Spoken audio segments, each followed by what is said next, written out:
Bonjour à tous, mon nom est François Letarte et bienvenue sur ma chaîne JDRD30, une chaîne consacrée aux jeux de rôle sur table. Alors, une petite vidéo réponse à une série de vidéos que j'ai visionnées de même, parlant de l'encombrement dans les jeux de rôle.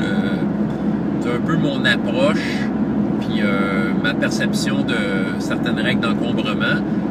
Écoutez, moi, Défi Fantastique m'a amené une règle, probablement ma règle préférée de l'encombrement. Je pense que s'il y a de quoi de très positif dans tout ce que j'aime de Défi Fantastique, m'a amené, c'est l'encombrement. C'est la règle du 10 objets. Tu as 10 objets normal, tu sais. Après ça, ben là, tu peux avoir des pénalités. Puis, tu sais, quand c'est 10 objets normaux, si tu as des gros objets, ça compte peut-être pour 2. Tu sais, tu y vas avec le gros bon sens. Si tu as des petits objets, c'est peut-être 2 pour 1. Tu sais, tu y vas en gros. Tu as le droit à 10 affaires dans ta feuille. Tu sais. Sinon, après ça, tu commences à être pénalisé. Moi, j'aime bien ça. Faut y aller avec le gros bon sens. L'autre façon de faire, c'est d'y aller de façon un peu plus organique. C'est plus d'amener le joueur à réaliser que peut-être qu'il y a trop d'affaires. C'est pas nécessairement que le maître de jeu dise non, mais qu'il montre qu'en tant que maître de jeu, ils disent que ouais, peut-être que t'en as trop. Je vais utiliser ça beaucoup, mettons, avec les plus jeunes qui, eux, ont de la misère à se gérer au niveau des objets parce qu'eux autres, ils amèneraient une TV, un four micro-ondes, 3 guitares puis 50 couteaux avec de l'argent, tu sais. Ils mettraient ça sur leur feuille, mais c'est ça. Moi, je veux dire, ce que je fais bien souvent, quand que je les vois écrire des choses sur leur feuille, je jette un œil à la quantité de choses qu'ils ont décrit, puis à un moment donné, je vais commenter, t'sais. Ou je vais leur demander, non, montre-moi ta feuille. Puis je vais leur dire, ouais, tu commences à avoir pas mal d'affaires, hein. C'est ça, puis tu sais, ça se peut que je te donne une pénalité, là, c'est pour toi, mais c'est passé. Tu sais, je vais dire, c'est pas super logique d'amener tout ça, tu sais. Puis je pose la question aussi que tu mets ça, ces objets-là, puis tu sais, bon, ils me font leur explication, c'est correct, ça les fait travailler. Mais c'est ça, moi, mon but à travers de cette façon de faire-là, c'est de faire réaliser au joueur par lui-même que c'est pas logique. Puis, tu sais, être encombré, c'est d'être limité dans ce que tu fais. Tu sais, veux dire, ton beau dessin cool que tu t'es mis sur ta feuille, là, ben là, imagine-les, là, ton personnage, puis habille-les en homme musicien, là. Imaginez la pochette d'harmonium, là. Il y a de l'air de ça à cette heure, là, avec tous tes objets. Tu sais, si tu fais réaliser que tu looks pas super bien ton affaire. Puis, tu sais, juste question que ça soit logique, qu'on s'entende, puis que, tu sais, que ça fit dans l'histoire, puis que, tu sais, ça fasse partie comme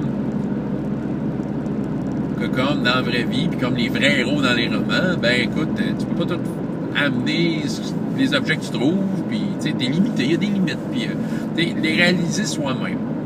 Seulement, quand je joue avec des adultes, ben, on s'auto-gère quand même assez bien à ce niveau-là.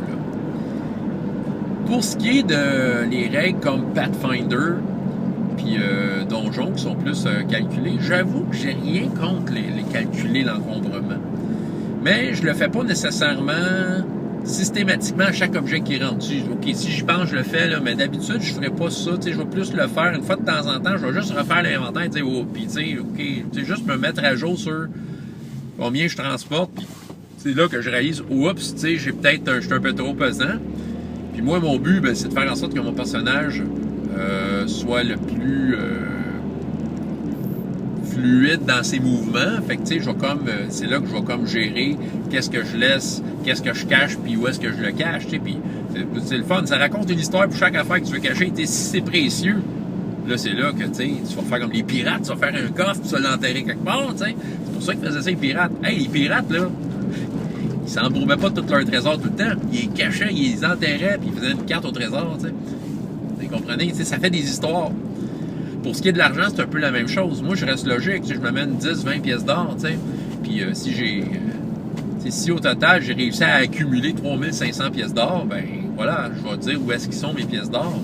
Je vais les faire échanger ou quoi. Tu sais, je serais pas le genre de maître de jeu qui va nécessairement faciliter la vie des joueurs en transformant leurs pièces d'or en « Ah, vous trouvez des pièces de platine, vous trouvez des bijoux, tu sais. » Moi, il va voir ce qu'il y a. Tu sais, j'aime bien utiliser les tables à donjon, tout ça, tu sais, de trésors aléatoires. Fait que c'est ça, t'as le gros tas d'or, c'est pas amenable, arrangez-vous. Puis les bags of holding, j'haïs ça, cet objet-là. Je sais que c'est pratique techniquement, je trouve que c'est juste plate, c'est aussi plate qu'un épée plus 1. Fait que tu sais, j'en mets pas, fait que je me dis, c'est ça, ça fait travailler les joueurs, leur cerveau. Ah ouais, démerdez-vous, vous les amenez 3598 pièces d'or, bonne chance. Ça crée une histoire. Puis on reste logique. Puis c'est ça, voilà. François Letarte, JDRD30, et jusqu'à la prochaine fois, et autant de plaisir dans la vie que dans les jeux. Au revoir.